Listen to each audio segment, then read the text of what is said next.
ஆண்டவர் இரட்சகருமாகிய இயேசு கிறிஸ்துவின் நாமத்தினால உங்கள் ஒவ்வொருவரையும் நாங்கள் வாழ்த்தி நாங்கள் வரவேற்கிறோம். கர்த்தர் நல்லவர், அவருடைய கிருபை என்றும் உள்ளது. தொடர்ந்து இந்த வார்த்தைகள் எங்களுடைய ஆராதனைகள் உங்களுடைய வாழ்க்கையில் ஒரு பெரிய ஆசீர்வாதமாக இருக்கும் என்று நாங்கள் விசுவாசிக்கிறோம். தொடர்ந்து உங்களுக்காக நாங்கள் ஜெபிக்கிறோம். உங்களுடைய ஜெப காரியங்களை நிறைய எங்களுக்கு தெரியப்படுத்தும் போது நாங்கள் இன்றும் உங்களுக்காக நாங்கள் ஜெபிக்காத எங்களுக்கு வசதியாக இருக்கும். வாருங்கள், நம்ம கர்த்தருடைய வார்த்தைக்குள் நாம் போகுவோம். நம்ம எல்லாருக்கும் ஒரு தெரிந்த ஒரு வேத பகுதி மத்தேயு எழுதின சுவிசேஷம் 8ஆம் அதிகாரத்தில் காணப்படுகிறதை நான் வாசிக்கிறேன். மத்தேயு எழுதின சுவிசேஷம் 8ஆம் அதிகாரத்தில் 5ஆம் வசனத்திலிருந்து நான் வாசிக்கிறேன். இயேசு கப்பர்நகூமில் பிரவேசித்த போது 100க்கு அதிபதி ஒருவன் அவனிடத்தில் வந்து, ஆண்டவரே, என் வேலைக்காரன் வீட்டிலே திமிர்வாதமாய் கிடந்து கொடிய வேதனைப்படுகிறான் என்று அவரை வேண்டிக் கொண்டான். அதற்கு இயேசு, நான் வந்து அவனை சொஸ்தமாக்குவேன் என்றார். ஆமென். இயேசு பாருங்களேன், எவ்வளவு நல்லவராக இருக்கிறார். ஒரு வேலைக்காரன் சுகவீனமாக இருக்கிறாரு. இந்த 100க்கு அதிபதி வந்து சொல்லுகிறாரு. இந்த 100க்கு அதிபதி வந்து சொல்லுகிற இந்த காரியத்தை என் இயேசு கனப்படுத்துகிறார். எல்லாவற்றை காட்டிலும் மேலாக என்னை தொட்ட ஒரு காரியம் என்னவென்றால், இயேசு அவ்வளோ பெரிய தெய்வம். அவர் சொல்கிறாரு, நான் உங்கள் வீட்டுக்கு வந்து உன்னுடைய வேலைக்காரனை நான் சொஸ்தமாக்குவேன் என்று சொல்லுகிறார். எவ்வளோ நல்லவர் பாருங்களேன். அப்போ இயேசு நம்முடைய வீட்டுக்கு வருவதற்கு அவர் ரெடியாக இருக்கிறார். ஆமென். நம்ம வீட்டில் வந்து அவர் தன்னுடைய அற்புதங்களையும் அடையாளங்களையும் வெளிக்காட்டுவதற்கு அவர் ரெடியாக இருக்கிறார். நம்ம அவரை வரவேற்கணும். 8ஆம் வசனத்தில் வாசிக்கும் போது 100க்கு அதிபதி பிரதியுத்தரமாக, ஆண்டவரே, நீர் என் வீட்டுக்குள் பிரவேசிக்க நான் பாத்திரன் அல்ல. ஒரு வார்த்தை மாத்திரம் சொல்லும். மீண்டும் சொல்லுகிறேன், ஒரு வார்த்தை மாத்திரம் சொல்லும், அப்பொழுது என் வேலைக்காரன் சொஸ்தமாவான். ஆமென். 10ஆம் வசனத்தில் இயேசு இதை கேட்டு ஆச்சரியப்பட்டு தமக்கு பின் செல்கிறவர்களை நோக்கி, இஸ்ரவேலருக்குள்ளும் நான் இப்படிப்பட்ட விசுவாசத்தை காணவில்லை என்று மெய்யாகவே உங்களுக்கு சொல்லுகிறேன். அப்போ ஒன்று புரிஞ்சிருக்கு, இந்த நூற்றுக்கு அதிபதி இஸ்ரவேல் கிடையாது. ஒருவேளை அவன் புறஜாதியாக இருக்கலாம். ஆனால் அந்த புறஜாதியருடைய மனதில் இருந்த அந்த விசுவாசத்தை நீங்கள் பாருங்களேன், எவ்வளோ ஒரு ஸ்ட்ராங்கான ஒரு நம்பிக்கை, ஒரு விசுவாசம் இருக்கிறது.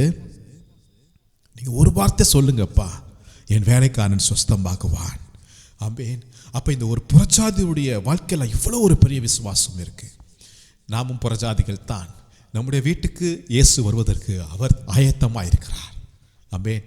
இன்றைக்கு இப்படிப்பட்ட ஒரு விசுவாசத்தோடு நம்ம ஆண்டோடைய சமூகத்தில் வரும்போது, ஆண்டவரை நோக்கி கூப்பிடும்போது, அவர் நிச்சயம் நம்முடைய வாழ்க்கையில் மாத்திரமல்ல, ஈவன் நம்மை சார்ந்திருக்கிற ஜனங்களுடைய வாழ்க்கையிலையும் தேவன் ஒரு அற்புதத்தை செய்ய அவர் வல்லமையுள்ளவராய் இருக்கிறார். ஆமென்.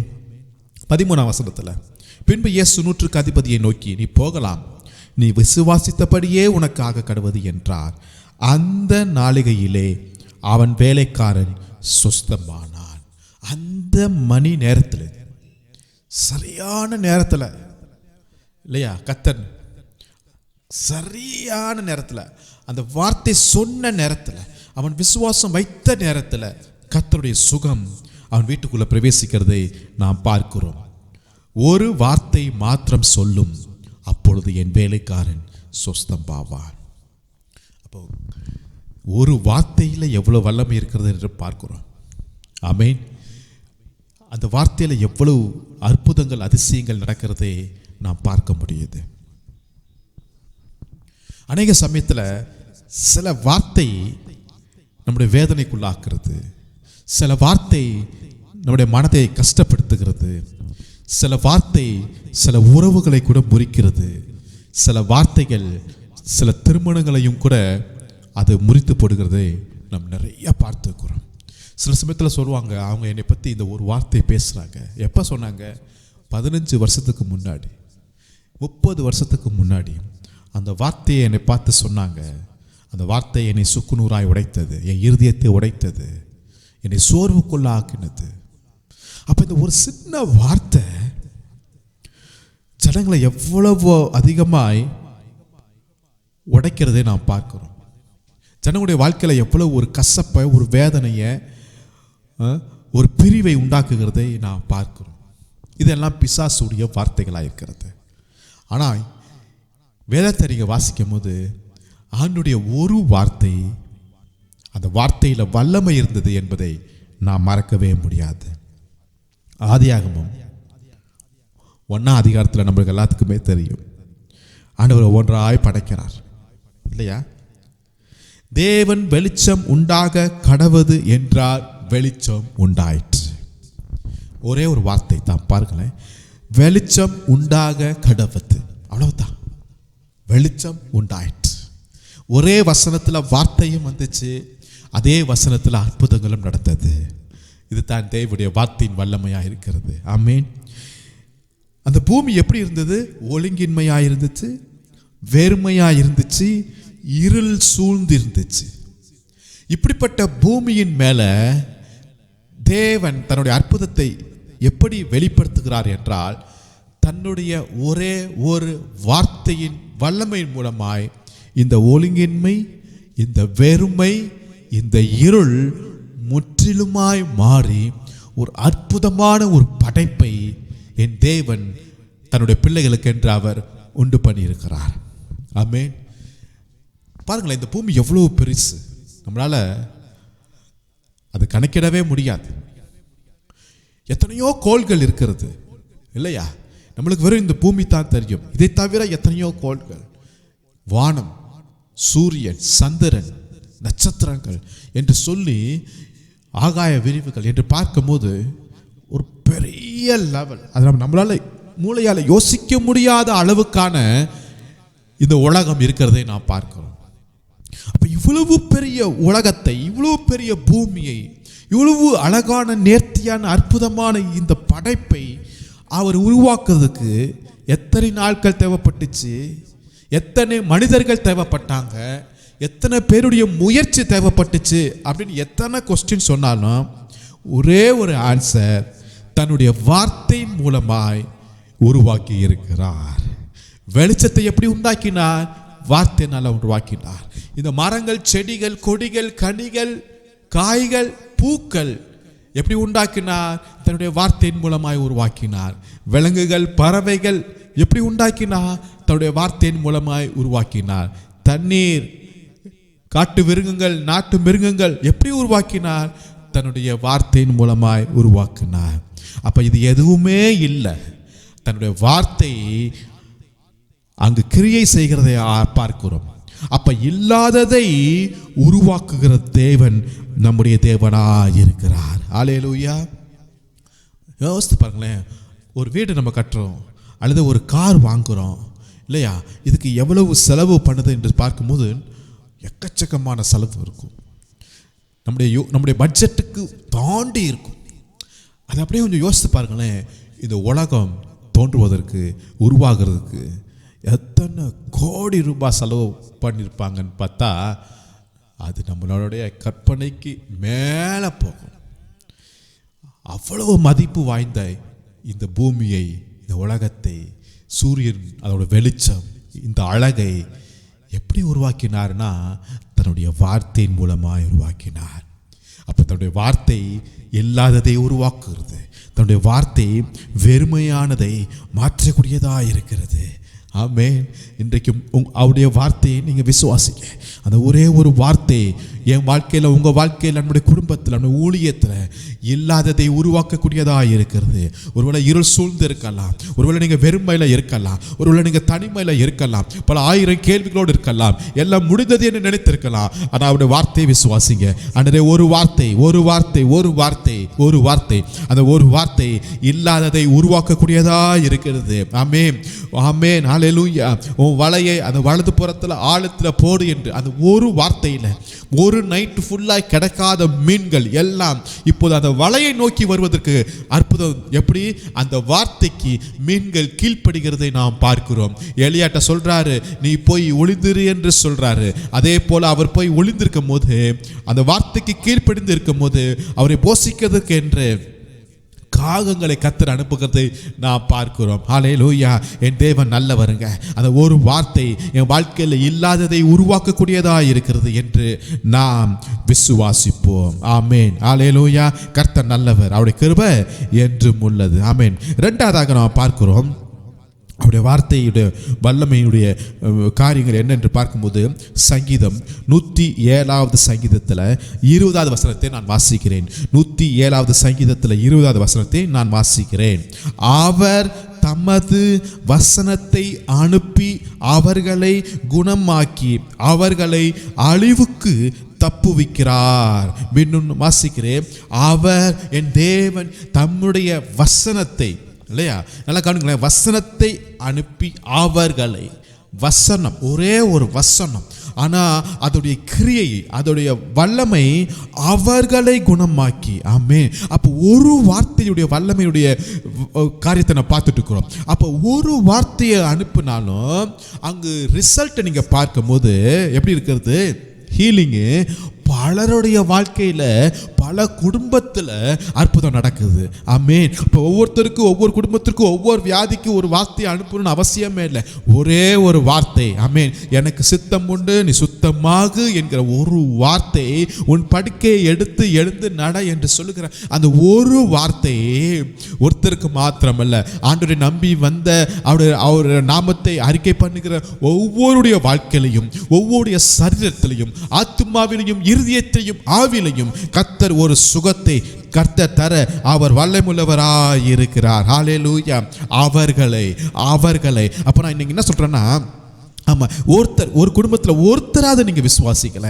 ஆமா, அந்த வார்த்தை விசுவாசிங்க. அந்த வார்த்தை வரும்போது உங்க மூலமாய், உங்க விசுவாசத்தின் மூலமாய் உங்க குடும்பத்தில் தேவன் ஒரு சுகத்தை தர அவர் வல்லமுள்ளவராய் இருக்கிறார். ஒருவேளை இந்த வேளை நீங்க வியாதியோடு நீங்க போராடி கொண்டிருக்கலாம். பல டைம் நீங்க ஹாஸ்பிட்டலில் போய் தேவையில்லாத செலவுகள், தேவையில்லாத பல டெஸ்ட்டுகள் என்று சொல்லி உங்க வாழ்க்கையை நீங்கள் ரொம்ப கஷ்டப்பட்டு இருப்பீங்க. ஆனாலும் அந்த 12 வருடமாய் இந்த பெரும்பாலுள்ள ஸ்திரீ இயேசுவின் பாதத்தில் வந்தது போல, அவருடைய வஸ்திரத்தின் ஓரத்தை தொட்டது போல இன்றைக்கு நீங்க விசுவாசி. ஆண்டவரே, இந்த வார்த்தையின்படியாய் சங்கீதம் 107:20 வார்த்தையின்படியாய் ஒரு வார்த்தையை அனுப்பி எங்களை குணப்படுத்துங்க, எங்களுடைய அழிவிலிருந்து எங்களை தப்புவீங்க என்று சொல்லி நீங்க ஜெபிக்கும் போது கர்த்தர் நிச்சயமாய் ஒரு சுகத்தை கர்த்தர் தர வல்லமுள்ளவரா இருக்கிறார். ஆமென். அவருடைய வார்த்தையில பல அற்புதங்கள் உண்டு, அதிசயங்கள் உண்டு என்பதை நீங்கள் மறந்துவிடவே வேண்டாம். ஆமென், ஆமென், ஆமென், ஆமென். மூன்றாவதாக லூக்கா எழுதின சுவிசேஷம் 5ஆம் அதிகாரத்தில் 20வது வசனத்தை வாசிக்கிறேன். லூக்கா எழுதின சுவிசேஷம் 5:20 அவர்களுடைய விசுவாசத்தை அவர் கண்டு இயேசு கண்டு திமிர்வாதக்காரனை நோக்கி ஒரு வார்த்தை இப்ப பேசுகிறார். என்ன? உன் பாவங்கள் உனக்கு மன்னிக்கப்பட்டது என்றார். ஹல்லேலூயா. இந்த திமிர்வாதக்காரனுக்கு விசுவாசம் இருந்துச்சா இல்லையா நம்மளுக்கு தெரியாது. ஆமா, அவனுக்கு அந்த மகனுக்கு சுகம் வேண்டும் என்கிற வாஞ்சை நிச்சயமா இருந்திருக்கும். ஆனா விசுவாசம் இருந்திருக்கா இல்லையான்னு தெரியாது. ஆனா யாருடைய விசுவாசத்தை கர்த்தர் பார்க்கிறார்? அவர்களுடைய விசுவாசத்தை பார்த்து. யாரு?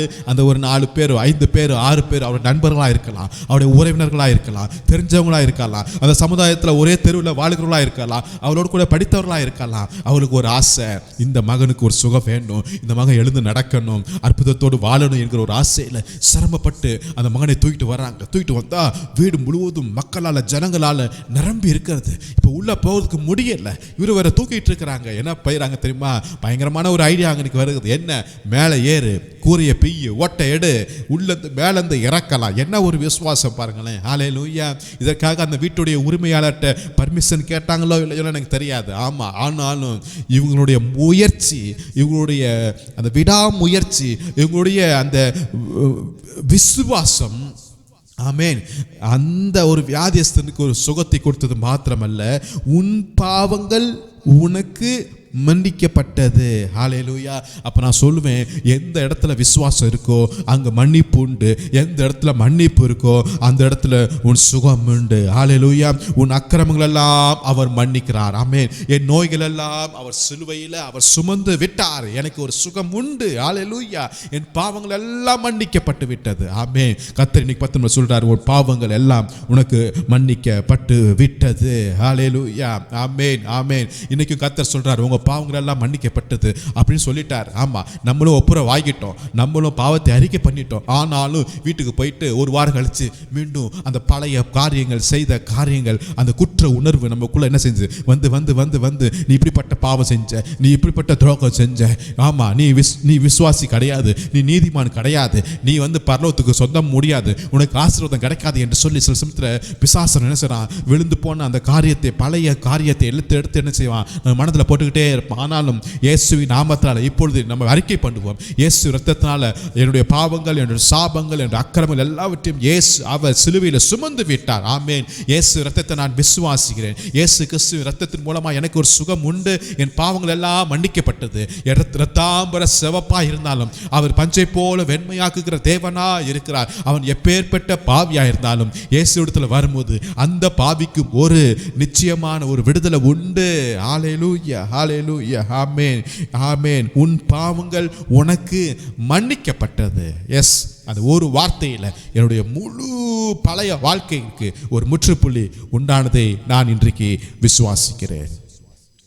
இல்லாததை உருவாக்குகிற வார்த்தை, வசனத்தை அனுப்பி அவர்களை குணமாற்றுகிற வார்த்தை, உன் பாவங்கள் உனக்கு மன்னிக்கப்பட்டது என்கிற வார்த்தை. 4வது எபிரேயர் 1ஆம் அதிகாரம் 3ஆம் வசனத்தை வாசிக்கிறேன். எபிரேயர் 1:3. இவர் அவருடைய மகிமையின் பிரகாசமும் அவருடைய தன்மையின் சொர்வமாயிருந்து சர்வத்தையும் தம்முடைய வல்லமையுள்ள வசனத்தினாலே, மீண்டும் சொல்லுகிறேன், சர்வத்தையும் தம்முடைய வல்லமையுள்ள வசனத்தினாலே தாங்குகிறாய். ஹல்லேலூயா. சர்வத்தையும் தம்முடைய வல்லமையுள்ள வசனத்தினாலே அவர் தாங்குகிற தெய்வமாய் இருக்கிறார். ஹல்லேலூயா. ஆமென். வசனம் என்னை தாங்கி பிடிக்கும். இது போதும்ல? எவ்வளோ பெரிய ஆச்சரியமான ஒரு வார்த்தை. இன்னைக்கு அநேக சமயத்தில் பாதையில் நடக்க முடியல, அடுத்த ஸ்டெப்பு போகும்போது கீழே விழுறது மாதிரி ஆயிரும். யார் தாங்கி பிடிப்பா? சில சமயத்தில் கூட வர மக்களே நம்மளுக்கு குழி பறிப்பாங்க இல்லை? நல்லா இருப்பாங்க, நல்லா பேசுவாங்க, ஒன்றா இருப்பாங்க. ஆனால் அவர்களே நம்முடைய வாழ்க்கையில் அடுத்த ஸ்டெப் எடுத்து வைக்கிறதுக்கு அங்கே ஒரு குழியை நோண்டிட்டு இருப்பாங்க. யோசேப்பு தரிசனம் பெற்ற மனுஷன், அந்த வாலிபனுக்கு ஒரு குழி யாரோ ஒரு புறஜாதி பறிக்கல, சொந்த சகோதரர்கள் தன்னுடைய தம்பிக்காக ஒரு குழியை பறிக்கிறாங்க. அடுத்த ஸ்டெப் எடுத்து வைக்கும் போது குழியில இறங்குது மாதிரி இருக்குது. தானியேல் அவருக்கென்று ஒரு குகையை யார் ஏற்படுத்துகிறா? ஏதோ வேற ஒரு நாட்டிலேருந்து வரல, அவரோட கூட அரண்மனையில் ராஜாவுடைய ஆஃபீஸில் அவரோட கூட ஒர்க் பண்ணுகிற சக ஜனங்கள், அதிகாரிகள் அவருக்கு விரோதமாய் அங்கு ஒரு குழியை ஏற்படுத்துறாங்க. நல்லா கவனிக்க. இதுதான் கிறிஸ்துவ வாழ்க்கையா?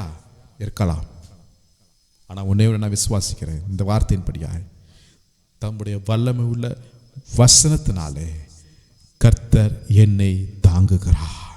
சில சமயத்தில் என்னுடைய பிரயாணத்தில், வழியில், வனாந்திரத்தில், கண்ணீரின் பள்ளத்தாக்கில் போகும்போது வலது புறம் விழுகிறது மாதிரி இருக்கலாம், சில சமயத்தில் இடது புறம் விழுகிறது மாதிரி இருக்கலாம், அடுத்த ஸ்டெப்பு எப்படி வைக்க போகிறனோ எனக்கு தெரியாத மாதிரி இருக்கலாம், சில சமயத்தில் கண்ணை மூடி கட்டி அப்படியே போகிறது மாதிரி இருக்கலாம். ஆனால் இன்னைக்கு நான் ஒன்று விசுவாசிக்கிறேன், என் தேவன் தம்முடைய வசனத்தை அனுப்பி என்னை தாங்குகிறார், என்னை தாங்குகிறார், என்னை கரம் பிடித்து என்னை தாங்குகிறார், என்னை தாங்குகிறார். எவ்வளவு நல்ல தேவன் பாருங்களேன். என்னை அவர் திக்கற்றவராக விடுகிற தேவனே அல்ல, உலகத்தின் கடைசி பரியந்தம் நான் உன்னோடு கூட இருப்பேன் என்று சொன்ன தேவன் என்னோடு கூட இருந்து அவர் என்னை தாங்கி நடத்துகிறார். ஹல்லேலூயா. என்னை தாங்கி நடத்துகிற தேவனாக இருக்கிறாரு. எல்லா சூழ்நிலையிலும், கைவிடப்பட்ட நேரத்திலையும், தனிமையான நேரத்திலையும் கர்த்தர் என்னை தாங்கி தாங்கி தாங்கி தாங்கி என்னை நடத்துகிற தெய்வமாக இருக்கிறாரு. மனிதர்களை தாங்க விடாலும் பரவாயில்லங்க, ஆமாம், ஆனால் கர்த்தர் என்னை தாங்குகிற தேவனாக இருக்கிறாரு. ஹல்லேலூயா. சொன்னா இப்போ நான் விசுவாசிக்கிறேன், நான் ஒரு நாள் கீழே விழ மாட்டேன், நான் ஒரு நாள் கீழே விழ மாட்டேன், நான் ஒரு நாள் கீழே விழ மாட்டேன்.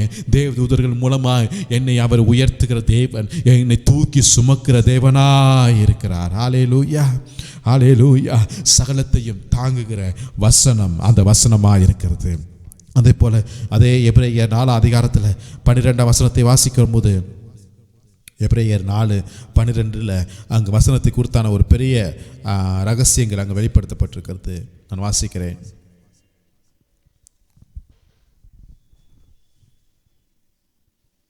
தேவனுடைய வார்த்தையானது ஜீவனாயும் வல்லமையாயும், ஆமென், ஜீவனாயும் வல்லமையாயும் இருக்கிறது. ஆமென். இந்த வார்த்தையை நான் விசுவாசிக்கிறேன். என் கரத்தில் எழுதி கொடுக்கப்பட்டிருக்கிற இந்த வார்த்தை, பரிசுத்த வேதாகமத்தின் ஒவ்வொரு வார்த்தைகளிலும் அதில் ஜீவன் இருக்கிறது, அதில் வல்லமை இருக்கிறது. ஆமென். அதனால தான் இந்த வேதாகமும் ஒழிக்கணும், இந்த வேதாகமத்தை பிரிண்ட் பண்ணக்கூடாது, இந்த வேதாகமத்தை அழிக்கணும் என்று சொல்லி எத்தனையோ ஏக்கங்கள், எத்தனையோ மனிதர்கள் ஆமாம் முயற்சி பண்ணாங்க.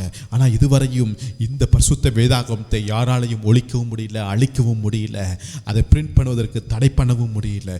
எந்த அளவுக்கு எதிர்த்தார்களோ, எந்த அளவுக்கு தடை பண்ண முயற்சித்தார்களோ, அந்த அளவுக்கு வேதாகமம் இன்னைக்கு முழு உலகமும் எல்லா மொழிகளிலும் அதை மொழிபெயர்த்து விநியோகித்து கொண்டிருக்கிறதை நான் பார்க்க முடியுது. ஆமேன். எந்த ஒரு சக்தினாலையும் இந்த ஜீவனை எதிர்த்து நிற்க முடியாது. ஆமேன். ஏனென்றால் இதில் இருக்கிற ஒவ்வொரு வார்த்தையும் வல்லமையும் ஜீவனுமாய் இருக்கிறது. இந்த வானமும் இந்த பூமியும் ஒளிந்து போனாலும் என் கையில் இருக்கிற இந்த வார்த்தையானது அது ஒளிந்து போவதே இல்லை, அதில் ஜீவன் இருக்கிறது. நான் இந்த வார்த்தையை பேசும்போது அது ஜீவனை பேசுகிறதுக்கு சமமாக இருக்கிறது. பலவீனமான நேரத்தில் இந்த வார்த்தையின் வல்லமையை நான் பேசுகிறேன், சுகத்தின் குறித்தான வார்த்தையை நான் பேசுகிறேன். ஆமேன். பொருளாதாரத்தில் ஒருவேளை நான் ரொம்ப புவராக இருக்கும் போது செழிப்பு என்கிற வார்த்தையை நான் ஜீவனை நான் பேசும்போது அது அப்படியே நடக்கக்கூடியதாக இருக்கிறது. ஆமென். என்னை உயர்த்தக்கூடிய ஜீவனுள்ள வார்த்தை இதில் இருக்கிறது. என்னுடைய எதிர்காலத்துக்கு கொடுத்த அந்த ஜீவனுள்ள வார்த்தை இதில் இருக்கிறது. இந்த வார்த்தையை நான் விசுவாசிக்கிறேன். இந்த வார்த்தை ஜீவனாக இருக்கிறது. உயிர் எதில் இருக்கும்? ஒரு விதையில் இருக்கும் இல்லையா? இந்த விதையை நாம் மண்ணில் போட்டு புதைக்கும் போது அதில் இருக்கிற அந்த ஜீவன், அதில் இருக்கிற உயிர் அந்த விதையை வெடித்து அதுலேருந்து ஒரு சின்ன ஒரு செடி எழும்பி அந்த மண்ணையெல்லாம் தள்ளிட்டு இந்த உலகத்திற்கு மேலே என்ன செய்யுது? அதாவது இந்த பூமியில் எழும்பி வருது போல இந்த வார்த்தை இப்பொழுது நான் என்னுடைய மனதில், என்னுடைய சிந்தையில், என்னுடைய ஆவியில், என் சரீரத்தில், என் குடும்பத்தில், ஆமென், என் பிள்ளைகளுடைய லைஃப்பில், என்னுடைய சந்ததியில் இந்த வார்த்தை என்கிற வசனத்தை நான் விதைக்கும் போது அதில் ஜீவன் உண்டு என்பதை நான் விசுவாசிக்கிறதுனால இன்றைக்கு இல்லைனாலும் நாளைக்கு, நாளைக்கு நாளைக்கு ஒரு நாள் அது வெடித்து கிளம்பி அது கிரியை செய்யக்கூடியதாக இருக்கிறது. ஏனென்றால் வசனத்தில் வாசிக்கிறோம், அந்த வார்த்தையானது ஜீவனாயும் வல்லமையாயும் இருக்கிறது. ஆமென். அடுத்ததாக வாசிக்கிறோம், ஆறாவதாக அதை எபிரேயர் 4:12 வாசிக்கும் போது அது இருபுறம் கருக்குள்ள பட்டயமாய் இருக்கிறது. ஆமென். கருக்கானதாயும் ஆத்துமாவையும் ஆவியையும் கணுக்களையும் ஊனையும் பிரிக்கத்தக்க உருவ குத்துகிறதாயும் இருதயத்தின் நினைவுகளையும் யோசனைகளையும் வகையறுக்கிறதாயும் இருக்கிறது. பட்டயம், ஆவியின் பட்டயம். அல்லேலூயா. யுத்தத்திற்கு போகும்போது பட்டயத்தோடு போகணும். ஆமாம், பட்டயம் இல்லைன்னா ஜெயமே கிடைக்காது. பட்டயம் இல்லைன்னா வெற்றி கிடைக்காது. பட்டயம் இல்லைன்னா ஒரு மிகப்பெரிய ஒரு தோல்வியை சந்திக்க நேரக்கூடியதாக இருக்கிறது. இன்னைக்கு அப்படிப்பட்ட ஃபிசிக்கலான ஒரு யுத்தம் இல்லாமல் இருக்கலாம், ஆனால் ஆவிக்குரிய யுத்தத்தில் நம்ம நிற்கிறோம். சத்துருக்கள் எல்லா இடத்துலையும் எழும்பி இருக்கிறார்கள். வீட்டிலையும் வெளியிலையும் ஊழியத்திலையும் குடும்பத்திலையும் நம்மளுக்கு விரோதமாய் அநேக சத்துருக்கள். இன்னைக்கு ஆவியின் போராட்டம் உண்டு, வானமண்டல போராட்டங்கள் உண்டு. ஆனாலும் இந்த போராட்டத்தை ஜெயித்து எழும்பதற்கு, வெற்றியை நாம் பிடிப்பதற்கு நம்ம கையில் இருக்க வேண்டியது ஒன்றே ஒன்று, ஆவியின் பட்டயம். அதனால தான் இயேசு 40 நாள் உபவாசம் இருக்கும் போது வனாந்திரத்தில் அவரை சோதிக்கிறதுக்கு என்று பிசாசு வந்து அவரை சோதிக்கிறான். ஒரு சோதனை இல்லை, ரெண்டாவது சோதனை முடிந்த பிறகு 3வது சோதனை. அவர் கையில் நிஜமான ஒரு பட்டயம் இல்லை, ஆனாலும் அவர் வார்த்தை என்கிற பட்டயத்தை வைத்ததுனால வார்த்தையை வைத்தே அந்த பிசாசை அங்கு இருந்து துரத்துக்கிறதை நாம் பார்க்கிறோம். அந்த அளவுக்கு ஒரு பெரிய ஜெயத்தை வனாந்திரத்தில் தனிமையில் இயேசு எப்படி மேற்கொண்டார், எப்படி ஜெயத்தை அனுபவித்தார் என்றால் அவர் வசனத்தினால நிரம்பி இருந்தார். ஆமேன். ஆவி என்கிற பட்டயம் அவர் வாயில் இருந்தது. ஆமேன். அவருடைய வாழ்க்கையில் இருந்ததை நாம் பார்க்கிறோம். இந்த பட்டயத்தினால வெட்ட முடியும். ஆமேன். அந்த பட்டயத்தினால பிரிக்க முடியும். இந்த பட்டயத்தினால குத்த முடியும். அல்லேலூயா. ஆமேன். அது ஷார்ப்பான பட்டயம், அது கூர்மையான பட்டயம். அது எந்த இடத்தையும் அது பிரிக்கக்கூடிய, எந்த இடத்தையும் அது குத்தக்கூடிய அளவுக்கு அது வல்லமை இருக்கிறது. எங்க?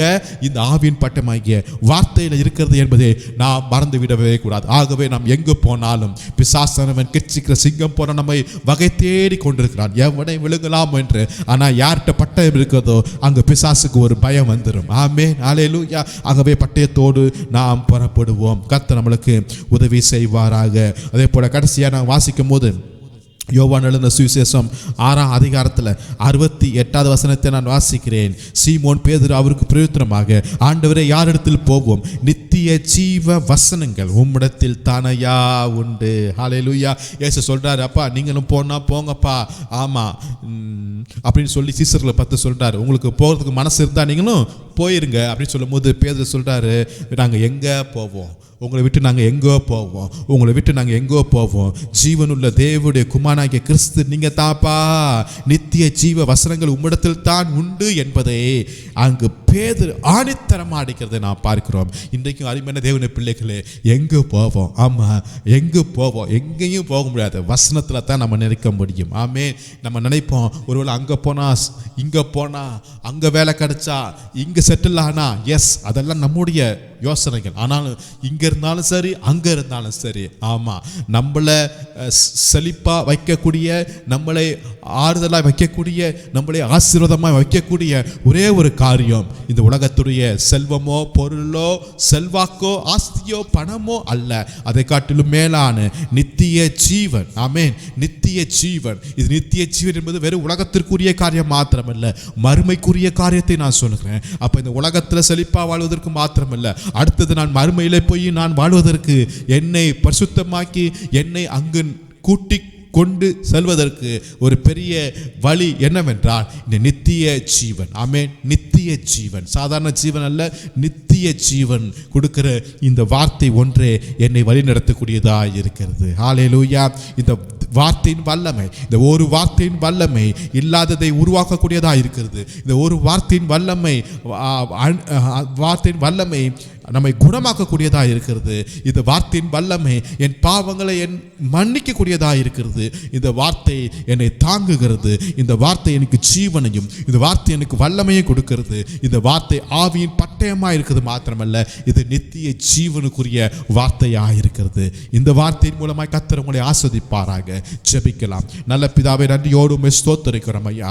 அப்பா, இந்த வேலைக்காக நன்றி, உம்முடைய வார்த்தைக்காக நன்றி. இவ்வளவு அன்றே கனம் பொருந்திய இப்படிப்பட்ட மகத்துவமான இந்த வார்த்தையை நீங்க எழுதி எங்க கையில நீங்க கொடுத்திருக்கிறீங்க. எவ்வளவு பெரிய பாக்கியம் ஐயா. இந்த வார்த்தையை நாங்கள் தேடி வாசிக்கணும், இந்த வார்த்தையை நாங்கள் தியானிக்கணும் ஐயா. இந்த வார்த்தையில நாங்கள் உறுதியாய் நிற்க எங்களுக்கு கிருபை பாராட்டுங்க ராஜா. எல்லா சூழ்நிலையிலும் இந்த வார்த்தையை நாங்கள் விசுவாசிக்க நம்ப எங்களுக்கு கிருபை பாராட்டுங்கப்பா. இந்த வார்த்தையை நாங்கள் உயர்த்தணும், இந்த வார்த்தை எங்களை உயர்த்தும் என்கிற ஒரு நம்பிக்கையோடு நாங்கள் வாழ்கிறோம் ராஜா. எங்களுக்கு கிருபை செய்யுங்கப்பா. பார்த்து கொண்டிருக்கிறவர்களுக்காக நன்றி, இந்த வசனத்தை கேட்டுக்கொண்டவர்களுக்காக நன்றி செலுத்துகிறோம் ஐயா. இந்த வார்த்தை அவருடைய வாழ்க்கையில், அவங்க குடும்பத்தில், அவருடைய ஊழியத்தில், அவருடைய எதிர்காலத்தில், அவருடைய சந்ததியில் ஒரு பெரிய ஆசீர்வாதத்தை தந்துடும்படியாக நாங்கள் ஜெபிக்கிறோம், ஆசீர்வதிக்கிறோம். மீட்பர் இயேசு நாமத்தில் ஜெபிக்கிறோம் எங்கள் ஜீவனுள்ள நல்ல பிதாவே. ஆமென், ஆமென், ஆமென், ஆமென். கர்த்தர் உங்களை ஆசீர்வதிப்பாராக. Thank you. Praise the Lord.